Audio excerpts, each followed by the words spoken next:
স্বচ্ছতা অভিযানে একেবারে কাকুরগাছিতে এই মুহূর্তে পৌঁছে গিয়েছেন পুরমন্ত্রী অগ্নিমিত্রা পাল। কাকুরগাছিতে ভিআইপি মার্কেটের ছবিটা কেমন সেটা দেখতে।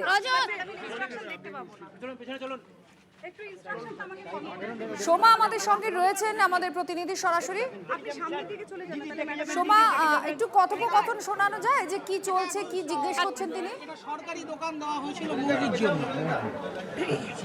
একেবারে স্বচ্ছতা অভিযান, সেই স্বচ্ছতা অভিযানে ভিআইপি কাকুরগাছি যে মার্কেট রয়েছে সেই মার্কেটে এই মুহূর্তে রয়েছে পুরো মঞ্চে অগ্নিমিত্রা পাল। দেখতে পাচ্ছেন তিনি কিন্তু বাজার পুরো ঘুরে দেখলেন এবং যেহেতু দেখো এই বাজারে প্যাসেজ অত্যন্ত ছোট, সেই প্যাসেজে বিভিন্ন জিনিসপত্র রাখা ছিল, কিছু জায়গাতে রাখা ছিল পাখা, সেই সমস্ত জায়গা কিন্তু তিনি ঘুরে দেখছেন এবং সেখানে লোকজনদের সাথেও তিনি কথা বলছেন যাতে সাধারণ মানুষের ক্রেতাদের কোনো রকম এই বাজারে ঢুকতে অসুবিধে না হয়। তার জন্য আমি একটু শোনাবো কথা। একটু দেখে নিতে হবে। এই সুব্রত বাবু, এটা কার দোকান?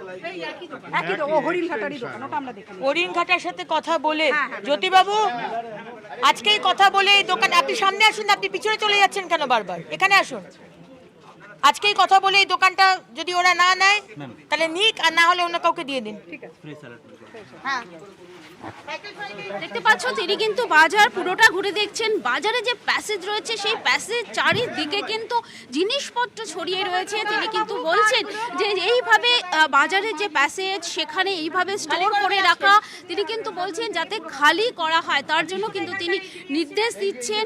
দেখতে পাচ্ছ বিভিন্ন জায়গায় বাজারের বিভিন্ন গলিতে গলিতে সেখানে কিন্তু মানুষের অসুবিধে যাতায়াতের জন্য হয় এবং তিনি কিন্তু এই মুহূর্তে পুলিশ কর্মীদের সাথেও কথা বলছে। একটু শোনাবো কথোপকথন। এটা রাখার জায়গা নয়, ঠিক আছে? আপনারা সবাই শুনে নিচ্ছেন, যারা পিছনে চলুন। এই জায়গাটা কিসের জন্য রাখা হয়েছে?